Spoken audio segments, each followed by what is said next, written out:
Hey everyone, and welcome back. I'm Rick Fussell and this is the Ingrain Workshop. In today's video, we're going to be doing an upgrade to my miter saw station. A couple of weeks ago, I built the base and wall cabinets, and this is a fenceless miter saw station, so there's an area between the wall and base cabinets that I can utilize for storage and a drill charging station. That's coming up next here at the Ingrain Workshop.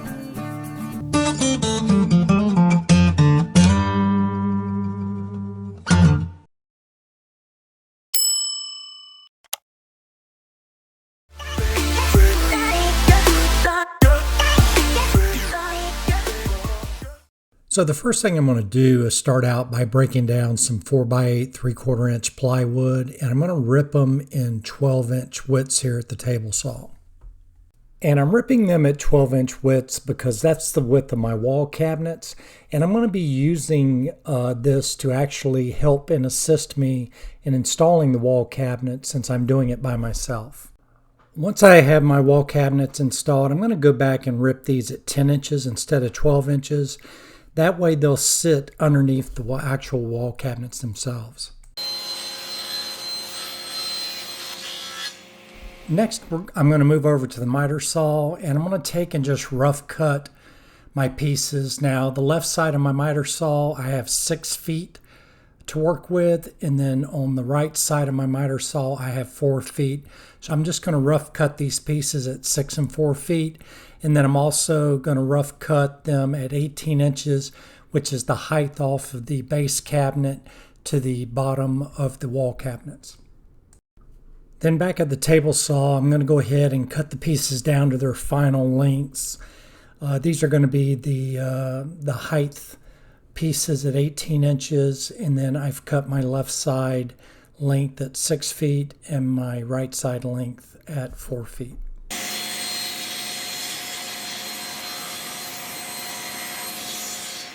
Now with all the pieces cut down to their final lengths and widths, I'm going to take the random orbital sander and just sand everything down at 180 grit. So here I have all the pieces finally cut and sanded. I've got the 6-foot, let's call it a wall cabinet platform for the left side, and then the 4-foot platform for the wall cabinet on the right side. Next thing I'm going to do is take and start drilling some pocket hole screws. That's how I'm going to hook all these pieces together. I'm going to drill pocket hole screws on the ends of both the 4-foot and the 6-foot platforms. And this is how I'm going to attach the vertical ends to the platform. Then the center vertical supports, I'm just going to take and screw those directly in from the top of the platform with some 1¼ inch screws. So I'm going to add a little glue here to the end grain of the 6-foot platform piece, and then using a pipe clamp I'm going to take and clamp the vertical end piece onto it, and then using pocket hole screws I'll take and drill those into the side of the vertical pieces.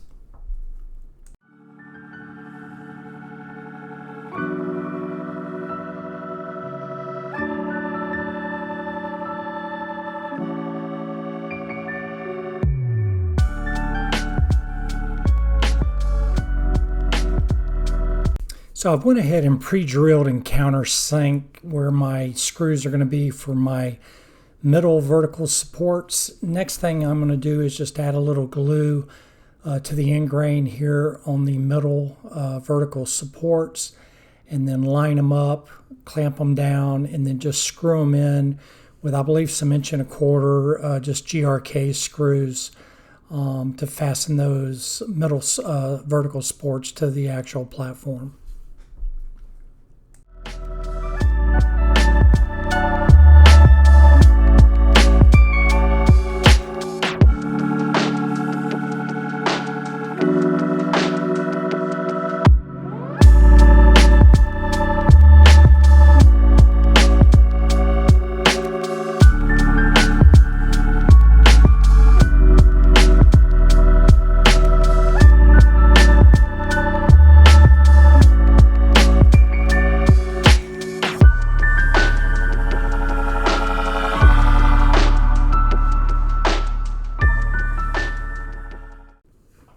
So off video, I did go ahead and stain the one exposed end panel on the 4-foot platform.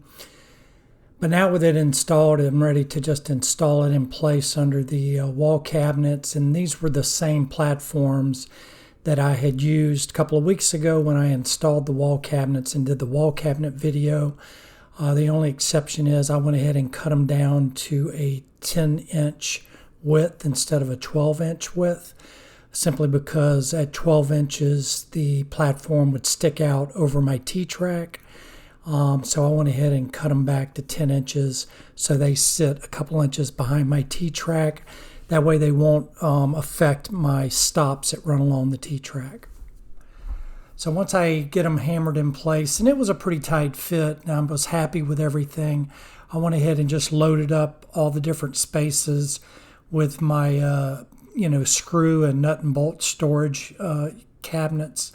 And again, depending on what you have, you might do something different here. But this is what I had, so I sort of designed everything to sort of fit around my storage cabinets.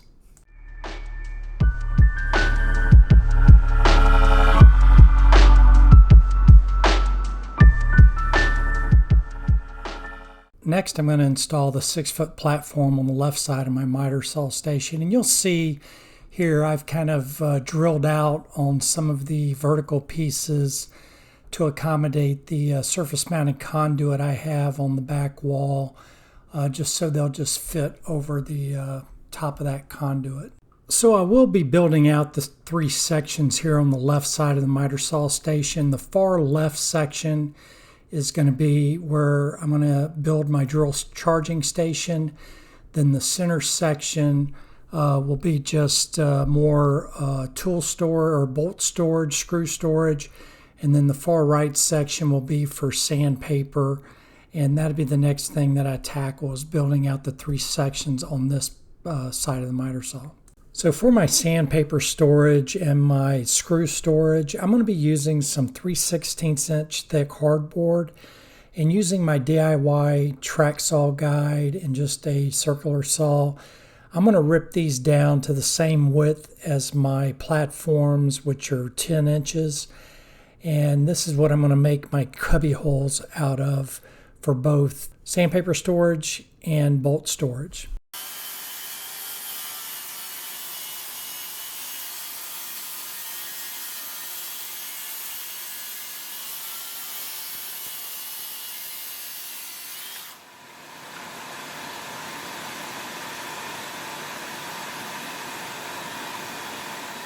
Now back at the miter saw, I'm going to cut the vertical pieces for the cubby holes, and I'm going to cut these at 18 inches less 3/4 of an inch. So I'm going to cut all the vertical pieces for the cubby holes at 17 1/4 inches.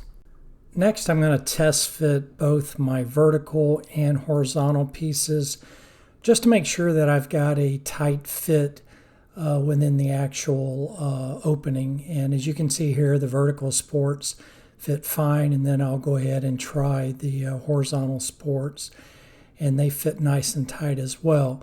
So now with the final lengths cut for both the vertical and horizontal pieces, I can start cutting the slots into these pieces that will create the cubby holes.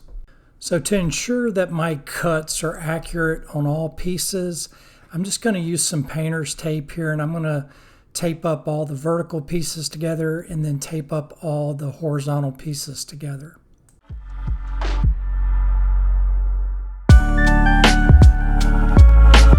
Next, I'm going to lay out the slot locations. Now this is going to vary depending on your particular needs.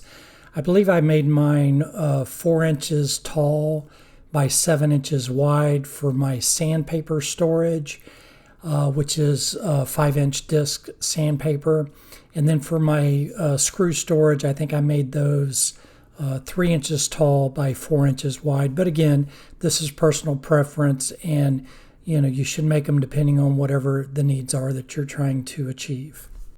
So to cut the slots, I tried to make these cuts over at the table saw, but I couldn't get the depth that I needed. You need to cut just a little beyond halfway, and since my pieces were 10 inches thick, that'd be about 5 1/16 of an inch, and that just, was not enough depth capacity on my table saw, so I had to make these cuts here at the miter saw.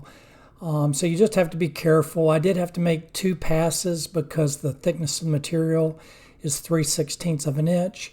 So I had to, make 2 passes or 2 cuts on each slot. And then I also had to take and tilt the piece upward and back the saw out. That way I got a straight cut on the back end of the slot. If you don't do this, you're going to have a curved cut on the back of the slot. And then I would do a test fit just to make sure that everything fit fine before I moved on to the next slot. With the slots cut, I can now start to untape the horizontal pieces and the vertical pieces, and then start assembling the cubby holes here at my assembly table. And then I'll take them over to the actual locations over at the miter saw station and insert those underneath the platform.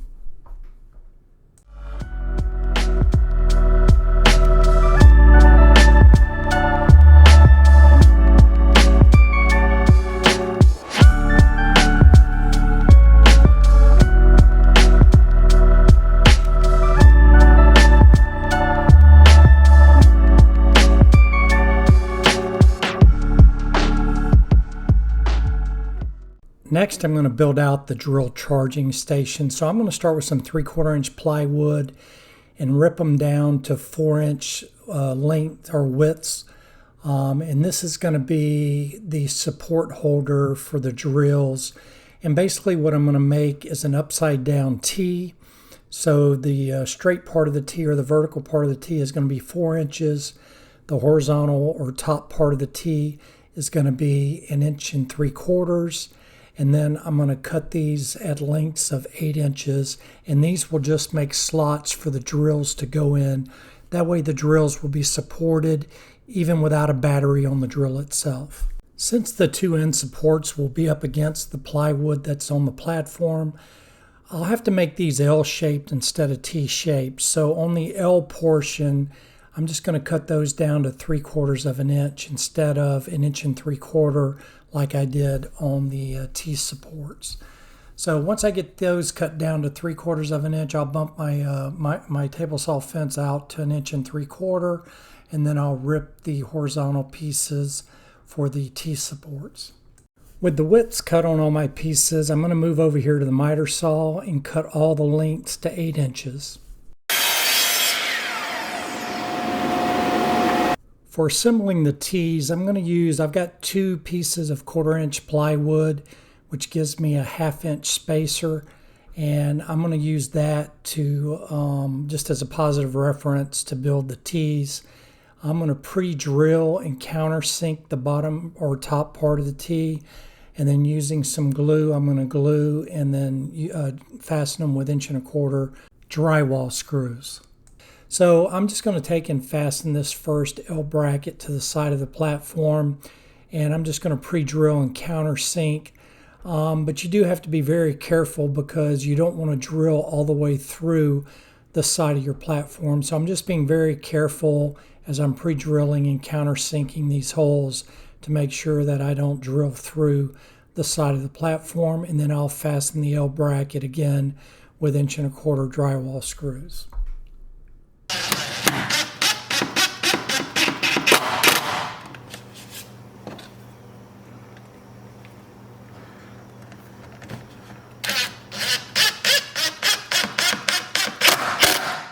With the first L bracket in place, I'm going to just take my drill and just kind of do a test fit.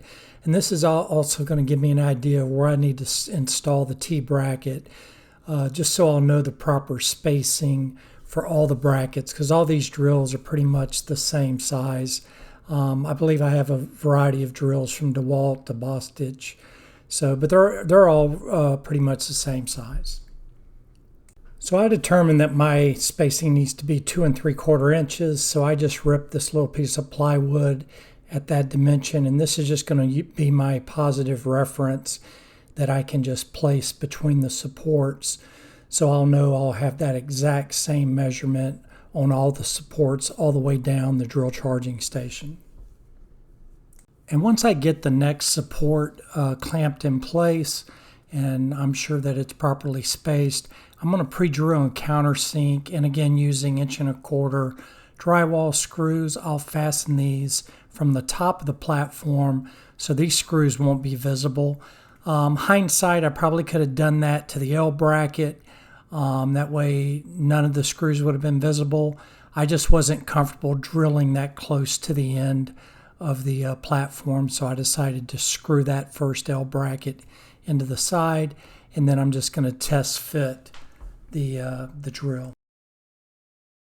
Confident with my spacing, I can now just rinse and repeat all the T supports all the way down the drill charging station till I get to the opposite end, and then the last support will be my second L bracket, which I'll install the same way I did the very first one.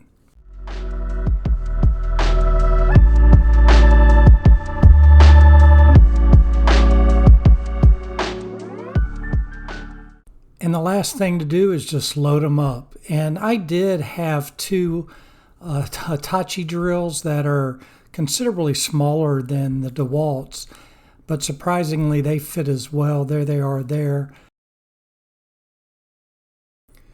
So here's a shot of the before, and you can see all the area between the wall and the base cabinets, and then here's an after shot, and you can see you've got a lot of real estate to work with there.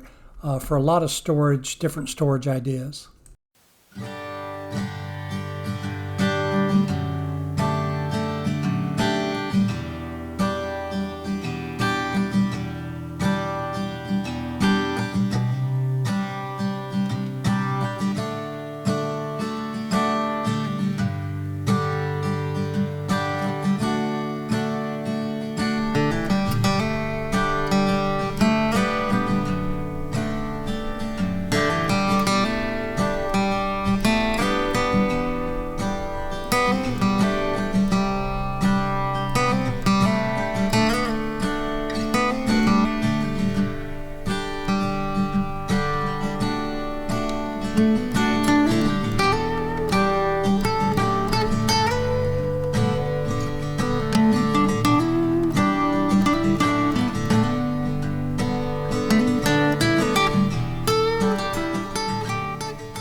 Well, that's going to wrap up this video. I hope this video gives you some ideas on how you can upgrade or modify your miter saw station.